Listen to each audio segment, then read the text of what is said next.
हाँ हाँ, तो ध्यान दो। आज का क्वेश्चन फिर है, हम लोग क्या क्या पढ़ा चुके हैं। वो प्राथमिक बाघ के बारे में, कभी लोभ नहीं करना चाहिए, आलस के बारे में बता दिए, आलसी नहीं करना चाहिए, और कभी भी धार्मिक के बारे में बता चुके थे, स्वामी दयानंद सरस्वती के बारे में बता चुके थे, मूर्ति पूजा कभी नहीं करना चाहिए, समाज को रक्षा करना चाहिए ना, है कि ना। ये सब अगर तुम पढ़ाई कर लेते हो तो आदमी बन जाओगे। वो आप कर्णस्य दानवीरता के बारे में बताते, कर्ण दानवीरता क्या क्या, कवच कुंडल किसने मांग लिया था, खतरनाक क्वेश्चन है। कवच कुंडल किसने मांग लिया था, कब मांगा था कवच कुंडल, क्या मांगना चाहिए क्या नहीं मांगना चाहिए, है कि ना। चलो कर्ण के बारे में कुछ और बताते हैं, कर्णस्य दानवीरता के बारे में कहा जाता है। बुआ यहाँ पर संस्कृत में ध्यान दो, यहाँ पर संस्कृत कक्षा 10 कर्णस्य दानवीरता कर्ण क्या मांग लिया बुआ, कवच। देखो 12 कर्ण की दानवीरता के बारे में हम लोग पढ़ाई करते हैं। आ गया पहला आता वो यह पाठ, भास रचित कर्ण भार नामक नाटक का भाग विशेषज्ञ है बुआ। कहा था इस नाटक की कहानी महाभारत से संग्रहण किया गया। मतलब एक नाटक का कहानी जो हुआ है किससे लिया गया है, महाभारत से लिया गया। किससे लिया गया है, महाभारत से लिया गया है। आगे है बामहाभारत युद्ध में कुंती पुत्र कर्ण। अगर बोला जाए कर्ण की माता का नाम क्या है, कुंती पुत्र कर्ण कौरव के पक्ष के युद्ध करते थे बुआ यार। कौरव मतलब समझते हो 100 भाई, कितने भाई, 100 भाई कौरव कहलाता है। शायद महाभारत, मगर महाभारत कितना दिन चला था, 18 दिन। महाभारत 18 दिन चला था। महाभारत के दरमियान जब कर्ण के 5 भाई के बुआ जब वनवास मिला था ना, तो उसके से वनवास जब मिला था बुआ, तो 5 भाई में से एक भाई था, कौन मालूम है, भीम का 5 भाई था, 5 पांडव ना, 5 पांडव था। एक भाई क्या था बुआ, भीम। कर्ण था ना, अर्जुन, नकुल, सहदेव, कितना भाई था बुआ, 5 भाई था, 5 पांडव कहलाता। तो एक कहानी, छोटी सी कहानी है। 5 पांडव ने क्या किया था, जंगल में वनवास, माता के साथ बुआ सो रही थी। अब भीम का काम हमेशा क्या था मालूम है, जो रक्षा करना। भीम जैसे ताकतवर कोई नहीं था। अगर मान लो भीम का नाम आ जाता है मतलब ताकतवर में भीम आता है। भीम ऐसे ताकतवर कोई ना। तो रात के समय था, रात में समय के, और भीम ने क्या किया था, रक्षा करा था अपने भाइयों का, 4 भाई कर माता जी का।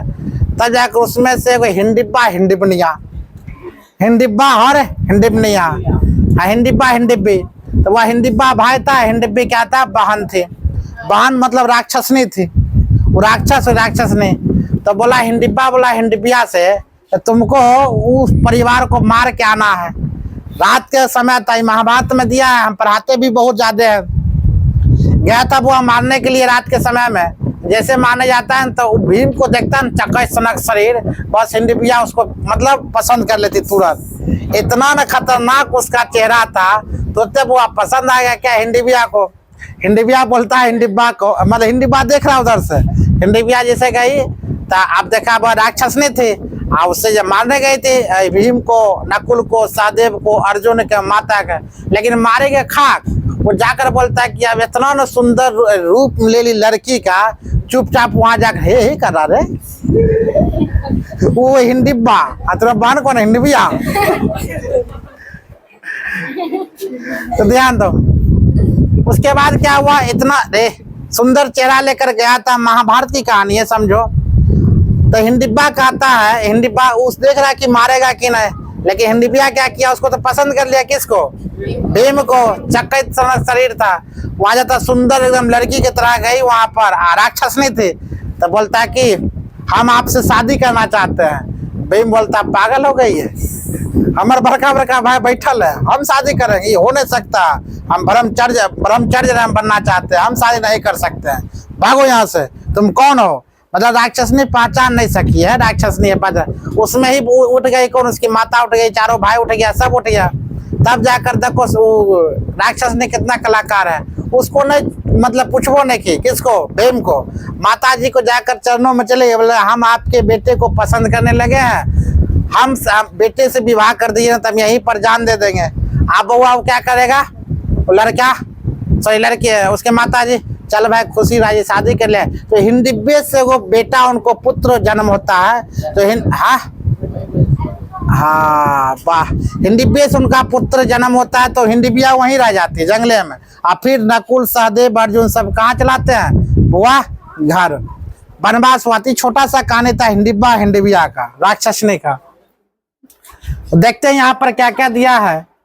तो कर्ण शरीर के सभी अस्थि कवच कुंडल से वह रक्षित, ज्यादा हो गया था नहीं, कर्ण शरीर में स्थित कवच और कुंडल से वह रक्षित, मतलब कवच और कुंडल उसके साथ हमेशा रहता था। वो आगे कहा था जब तक कवच और कुंडल कर्ण के शरीर में है तब तक कोई भी कर्ण का नहीं मार सकता। मतलब जब तक कवच और कुंडल शरीर उसके में है तब तक उसको कर्ण को कोई नहीं मार सकता।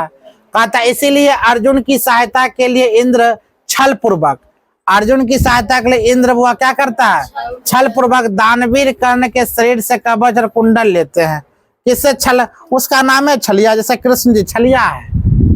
कृष्ण जी क्या है, छलिया, वो एक नंबर छलिया इंसान है। भगवान जी है लेकिन छलिया है। कर्ण खुशी पूर्वक अंग में स्थित कवच और कुंडल दे देता है, मतलब छल से लेता है। कर्ण खुशी पूर्वक अंग से स्थित कवच और कुंडल क्या करता है, वो देता है। कहा जाता है, ध्यान दो, भास की तरह नाटक मिले उनमें कर्णभारम अति सरल अभिनव है। देखो छल पूर्वक कैसे कैसे लिया, अब यहाँ पर दिया रहेगा। इसके बाद कहा जाता है, इसके बाद की कहानी प्रवेश करता है ब्राह्मण रूप में इंद्र, मतलब प्रवेश कर लिया इंद्र। इंद्र अरे मेघो सूर्य से कहो आप जाए, कर्ण के समीप जाकर बहुत बड़ी भिक्षा मांग रहा है। ध्यान दो, कर्ण मैं सुख प्रसन्न हूं, कर्ण आपको प्रणाम करता हूं। ध्यान रहे लड़का, हम पूछेंगे तब बोलता है, याद रखना इंद्र बोल रहा है। फिर इंद्र बोलते हैं, इंद्र मन में बोल रहा है क्या इस व्यक्ति के लिए बोला जाए, यदि दीर्घ आयु हो तो बोलता हूं, तो दीर्घ आयु हो तो जाएगा, यदि ऐसे नहीं बोलता हूं तो मुझको मूर्ख समझा जाएगा। इसीलिए दोनों को छोड़कर क्या ना ऐसा बोलो कि आप प्रसन्न हो जाए। खुलकर ओ कर्ण, सूर्य की तरह, चंद्रमा की तरह, हिमालय की तरह, समुद्र की तरह तुम्हारा यश कायम रहे। कौन बोलता है बुआ, कर्ण बोलता है। कर्ण फिर बोल रहा है, याद रखना, क्या दीर्घ आयु हो ऐसा नहीं बोलना चाहिए, अथवा यही ठीक है, क्योंकि व्यक्ति को धर्म की रक्षा अवश्य करनी चाहिए। बिल्कुल, व्यक्ति को अपना धर्म की रक्षा, अपना स्वयं की रक्षा, अपना परिवार की रक्षा स्वयं करना चाहिए, क्योंकि राजा का ऐश्वर्य सांप की जीभ की तरह चंचल होता है। इसीलिए प्रजा पालन करने वाले राजा प्राण देकर भी प्रजा की रक्षा कर लेते हैं, अतः यश दान करते हैं। अतः कर्ण के कहने का भाव है कि राजा अपने सुख के लिए नहीं जाते हैं, प्रजा की रक्षा करने के लिए देह दान करते। जैसे कि प्रधानमंत्री जी बउआ, वो अपने लिए नहीं जीते हैं, जनता के लिए जीता है, वैसा बनाया जाता है। उसी प्रकार पहले राजा था, प्रजा के लिए जिया करता था, अपने लिए नहीं। तब कहा जाता है, देखो इंद्र जो है कैसे छलिया इंसान है, जो क्या क्या बोलवा रहा है। धन या ऐश्वर्य तो आते जाते हैं, किंतु यश तथा सुकर्म चिरकाल तक कायम रहते हैं। आप क्या चाहते हैं, मैं क्या दूं। इंद्र को बोलता है कर्ण, आप क्या चाहते हैं, मैं क्या दूं। इतना बोलने का अर्थ क्या हुआ। तब बोलता है, इंद्र बोलता है, बहुत बड़ी भिक्षा मांगता हूं। कौन बोला, इंद्र, किससे, कर्ण से, बहुत बड़ा भिक्षा मांगता हूं। फिर कर्ण बोलता है, मैं आपको बहुत बड़ी भिक्षा दूंगा, आभूषण सहित 1000 गाय देता हूं। क्या बोला बुआ, आभूषण सहित 1000 क्या दे रहा है, गाय देते हैं। अब आगे सुनो क्या कहता है। तब इंद्र कहता है, इंद्र 1000 गाय, मैं थोड़ी दूध पीऊंगा, नहीं चाहिए कर्ण, नहीं चाहिए, नहीं चाहता हूं। कर्ण फिर बोल रहा, आप क्या चाहते हैं यह भी तो बताइए, 1000 घोड़ों आपको देता हूं, मतलब 1000 घोड़ा आपके देता हूं। कौन, कर्ण बोलता है इंद्र को। इंद्र बोलता है, घोड़ा ही थोड़ी देर में सवारी करूंगा, नहीं चाहता हूं कर्ण, नहीं चाहता हूं। कौन बोला, इंद्र। इंद्र का तो कुछ और मन था। इंद्र को क्या मन था, राइट, कवच और कुंडल। फिर कर्ण बोलता, ध्यान दो, कर्ण बोलता, आप क्या चाहोगे, दूसरे भी सुनो, हाथियों का अनेक समूह आपको देता हूं। इंद्र कहता, हाथी ही थोड़ी चढ़ूंगा, नहीं चाहता हूँ कर्ण, नहीं चाहता हूँ। कर्ण बोलता आप क्या चाहते हैं? और भी सुने, जरूरत से अधिक सोना देता हूँ। इंद्र बोलता लेकर जाता हूँ, थोड़ी दूर जाकर युद्ध में नहीं चाहता हूँ, वो नहीं, मतलब उसको नहीं चाहिए। कर्ण बोलता तो जीत कर भूमि देता हूँ, मतलब पूरा स्वर्ण, पूरा भूमि आपको देता हूँ। फिर बोलता है यहाँ पर इंद्र बोलता ध्यान दो, भूमि लेकर क्या करूंगा? कर्ण बोलता तो अग्निष्टोम फल देता हूं।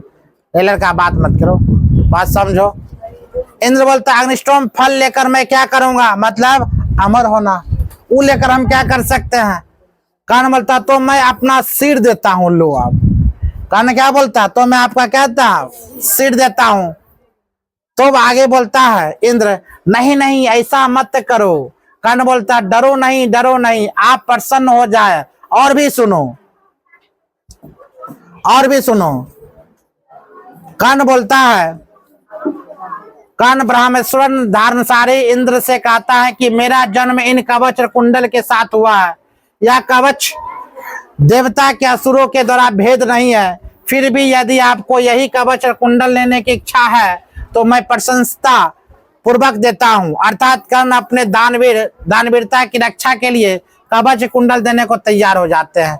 इंद्र प्रसन्न पूर्वक कहता दे दीजिए। समझो, इंद्र क्या कहता है? प्रसन्न होकर बोलते हैं दे दीजिए। आगे देखा जाए तो कर्ण कहता है, कर्ण मन ही मन यही इसकी इच्छा है, निश्चय ही का कपट बुद्धि वाले श्री कृष्ण की योजना होगा। बिल्कुल हम बताओगे, सब ज्यादा छलिया इंसान कौन होता है? श्री कृष्ण की योजना वही वह भी हो। धिक्कार है अनुचित विचार करना, प्रकट रूप सुनकर ले लीजिए। सल्जराज हे अंगराज मत दीजिए, मतलब अंगराज बोलता है मत दीजिए, मत दीजिए। कर्ण मत रोको, देखो आगे ध्यान दो। कहता समय बीतने पर शिक्षा नष्ट हो जाती है, मजबूत जड़ों वाले वृक्ष भी गिर जाती है, नदी तालाब के जल सूख जाती है, लेकिन दिया गया दान कभी नहीं, आहुति हमेशा स्थिर रहता है। अर्थात हवन करने तथा दान करने का पर्याप्त होने वाले पुण्य हमेशा अमर रहते हैं। ग्रहण कीजिए, निकाल कर दे देता है बुआ क्या? कवच और कुंडल। दान ही ऐसा एगो चीज है जब वह अमर रहता है, बाकी बात सब कुछ काम खत्म हो जाता है। क्या कहानी से कुछ सीखा कि ना? क्या तो कहानी खत्म हुआ? 4 कहानी खत्म। कल कौन दिन है? शुक्र। कल कहानी नहीं बताएंगे, ठीक है? ऐसे कई किताबें खत्म हो जाएगा। कल हो सकता है तो बात बताएंगे।